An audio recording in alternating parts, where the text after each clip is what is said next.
Today I'm going to explain an Indian romance, thriller movie named Dar, released in the year 1993. The movie is about a man named Rahul who is obsessed with Kiran, and stalks her constantly through her college days.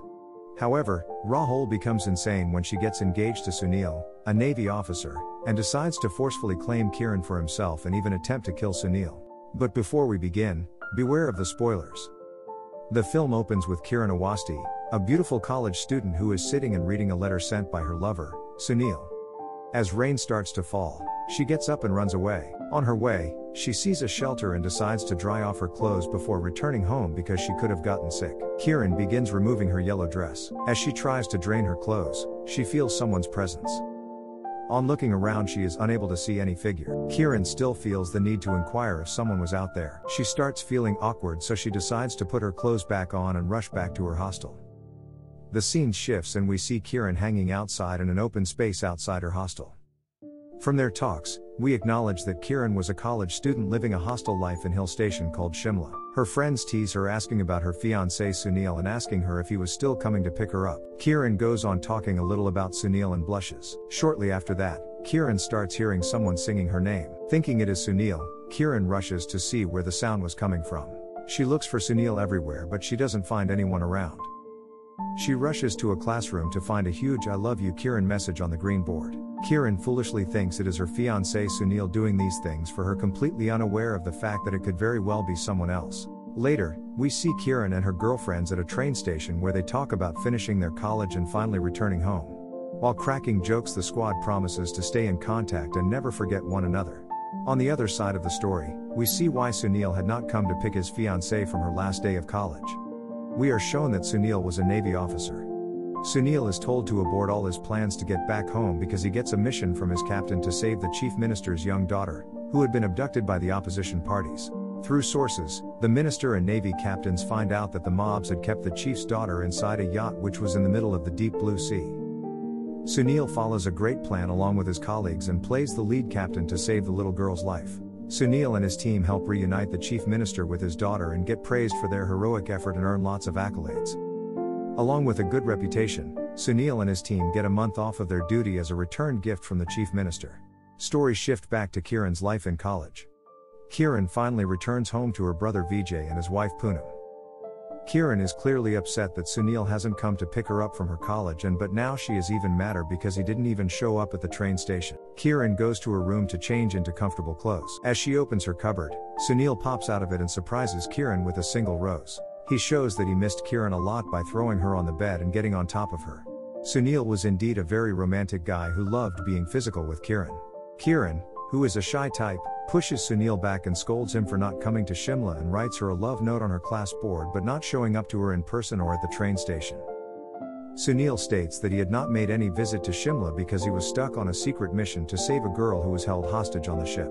Kiran gets stunned and wonders who was singing her name back in Shimla. Now, we see the first glimpse of the movie's antagonists. Rahul is standing on a rooftop of an extremely high building with a flower in his hand. He plucks each petal from the flower and with each petal, he whispers, she loves me not." From here, we get to know that Rahul was the guy who sang a song with the name Kiran in it. Rahul turns out to be Kiran's classmate and an obsessive lover of hers. Rahul is shown as a boy who has a stuttering disorder. He also never got the chance to confess his obsessive love because he could never muster enough courage. Later on, Sunil takes Kiran to a brand new apartment where he reveals that he bought the place just for them and they will live there once they get married. Sunil thought that he would marry her in peace and live happily, but little did he know. Late at night, Sunil drops Kiran off at her house and leaves. While Kiran knocks on the door, someone flashes a bright light on her face. She tries to see who it is, but she is unable as Rahul says that he loves her. She instantly understands that the man flashing the light on her face is the same creep that sang a song for her. She calls out Poonam and Vijay, but just as they come out, Rahul runs away. She enlightens them about everything that has been happening to her. While she tries to sleep, she gets a call from what she thinks is an anonymous person. She only hears someone repeatedly exclaiming, "I love you Kiran." Kiran asks him who he is, but he does not reveal that and ends the call. In the morning, she receives some pictures through the mail.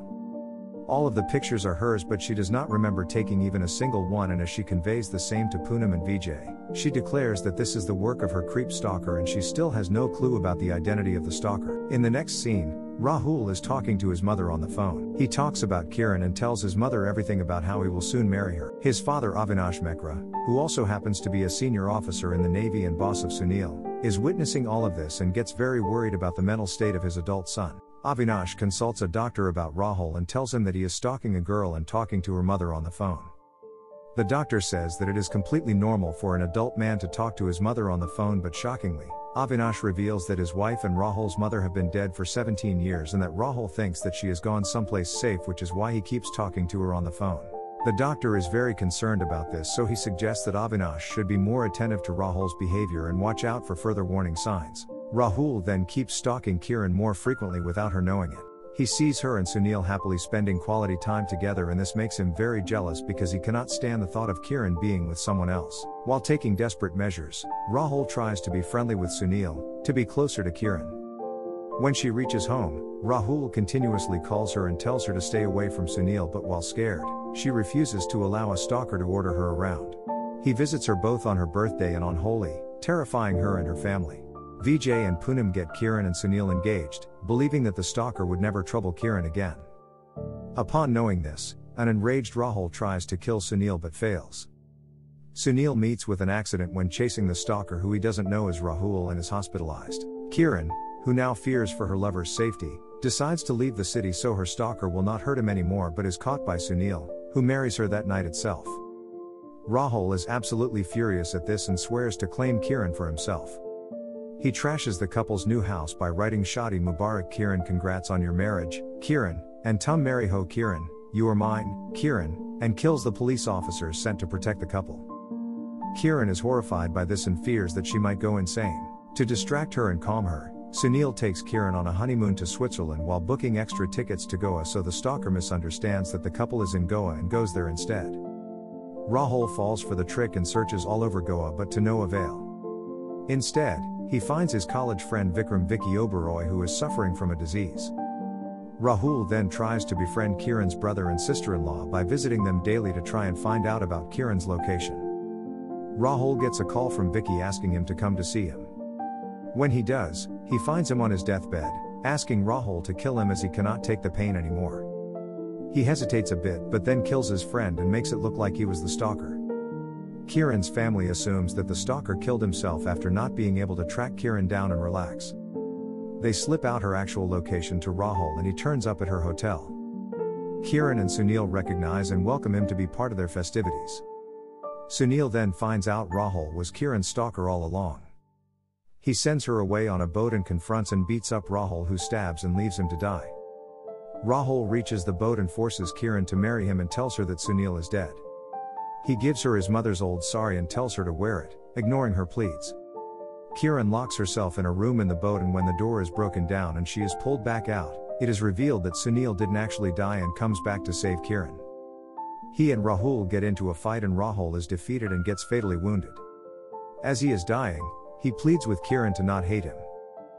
Kiran and Sunil return to India and reunite with their family. Here this movie ends. To watch many more exciting recaps like this, don't forget to subscribe and like this video.